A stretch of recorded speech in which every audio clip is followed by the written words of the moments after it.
Hello friends, இது உங்களுக்கு green தமிழா. இனி நம்ம மூவி ரிவ்யூவில் பூமரங்கள் படத்துடைய ரிவ்யூ தான் பார்க்க போகிறோம். இந்த படத்தோட ரிவ்யூ பார்க்க மாதிரி நம்ம சேனல் சப்ஸ்கிரைப் பண்ணி உங்கள் ஃப்ரெண்ட்ஸ் சப்ஸ்கிரைப் பண்ணுங்க. பூமரங்கள் 2024 தேட்டரில் வெளிவந்த ஒரு comedy suspense thriller movie. Swathi MS இந்த படத்தை டைரக்ட் பண்ணிருக்காங்க.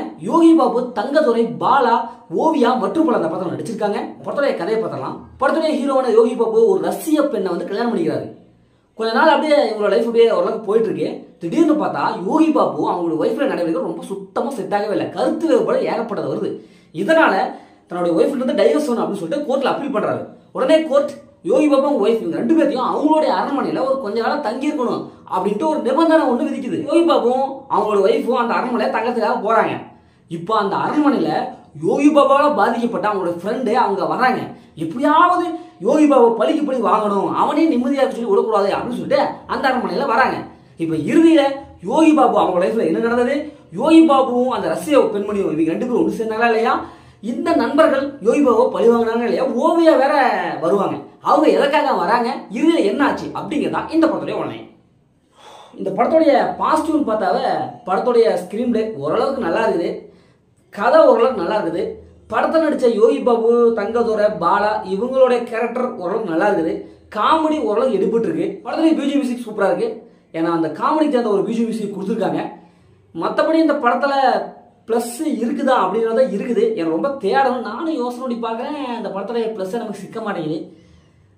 வேற என்ன சொல்லலாம். இந்த படத்துடைய மைனஸ்னாவே ஸ்கிரீன் பிளே தாங்க.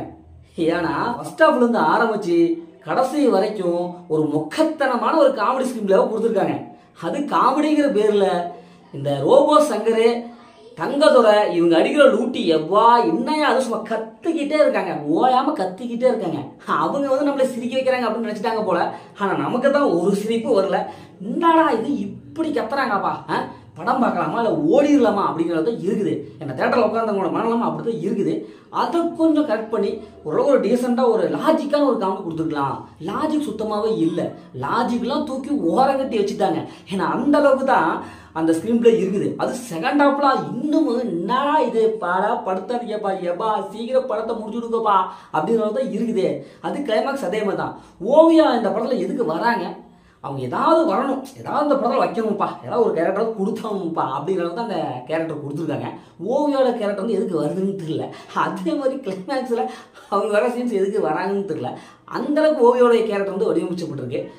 மற்றபடி படத்தில் வந்து வேற என்னத்த சொல்கிறது, ஏதோ லாஜிக்கெலாம் ஓரம் கட்டிட்டு ஏதோ பார்க்கலாம் அப்படிங்கிற அளவுக்கு தான் இருக்குது. இது வந்து குட்டீஸ் ரொம்ப கவரும், நாங்கள் வந்து எல்லாமே காமிக்கிறோம், மார்வெல்ஸ் வந்து சூப்பர்மேன், ஸ்பைடர்மேன் அப்படின்ட்டு எல்லாத்தையும் நம்ம காமிக்கிறோம் அப்படின்னு சொல்லிட்டு இந்த படத்தில் அந்த காமெடி ஆட்டெல்லாம் அப்படியே அந்த ட்ரெஸ்ஸை போட்டு அப்படின்னு பண்ணுறாங்க. ஓகே, ஆனால் மெயினாக அந்த கிராஃபிக்ஸில் போட்டு விட்டாங்களே, ரொம்ப மட்டத்தனமான ஒரு கிராஃபிக்ஸ் எடுத்து வச்சுருக்காங்க. இன்னும் அந்த சினிமோட்டோகிராஃபிலாம் அந்த விஎஃப்எக்ஸ் ஒர்க்லாம் இன்னும் பயங்கரமாக வந்திருக்கணும். அதெல்லாம் எதுவுமே இல்லை. சுத்தமாக இன்னும் இப்படி தான்ப்பா அப்படிங்கிறது தான் இருக்குது. இதெல்லாம் பார்க்கும்போது ஏப்பா என்ற சூழ்நிலை அந்த கேமிங்கிறது செம்மையாக வேற லெவல் கிராஃபிக்லாம் கொண்டு வந்துட்டாங்க. அதெல்லாம் நம்ம குட்டீஸ்லாம் பார்த்து போய் விளையாண்டுருக்காங்க. அதை பார்த்துட்டு வந்து இது மாதிரியான ஒரு விஎஃப்எக்ஸ் ஒர்க்கு இப்படியெல்லாம் பண்ணுறதை பார்த்தா கண்டிப்பாக அவங்க என்னடா இது இப்படி இருக்குதே அப்படிங்கிறத தான் இருக்காங்க. அவங்களுடைய மைண்ட் செட்டப் இப்படி தான் இருக்குது.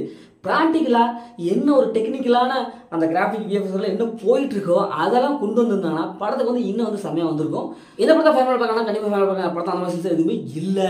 முதல் படம் சூப்பராக இருக்கும், சும்மா இருக்காங்க. இந்த படம் ஒரு ஒன் டைம் வாட்ச் தான் நான் சொல்கிறேன். இதே மாதிரி மற்ற ஒரு புதிய மூவி சந்திப்போம். உங்களோட மட்டும் உங்கள் கவி பாரதி.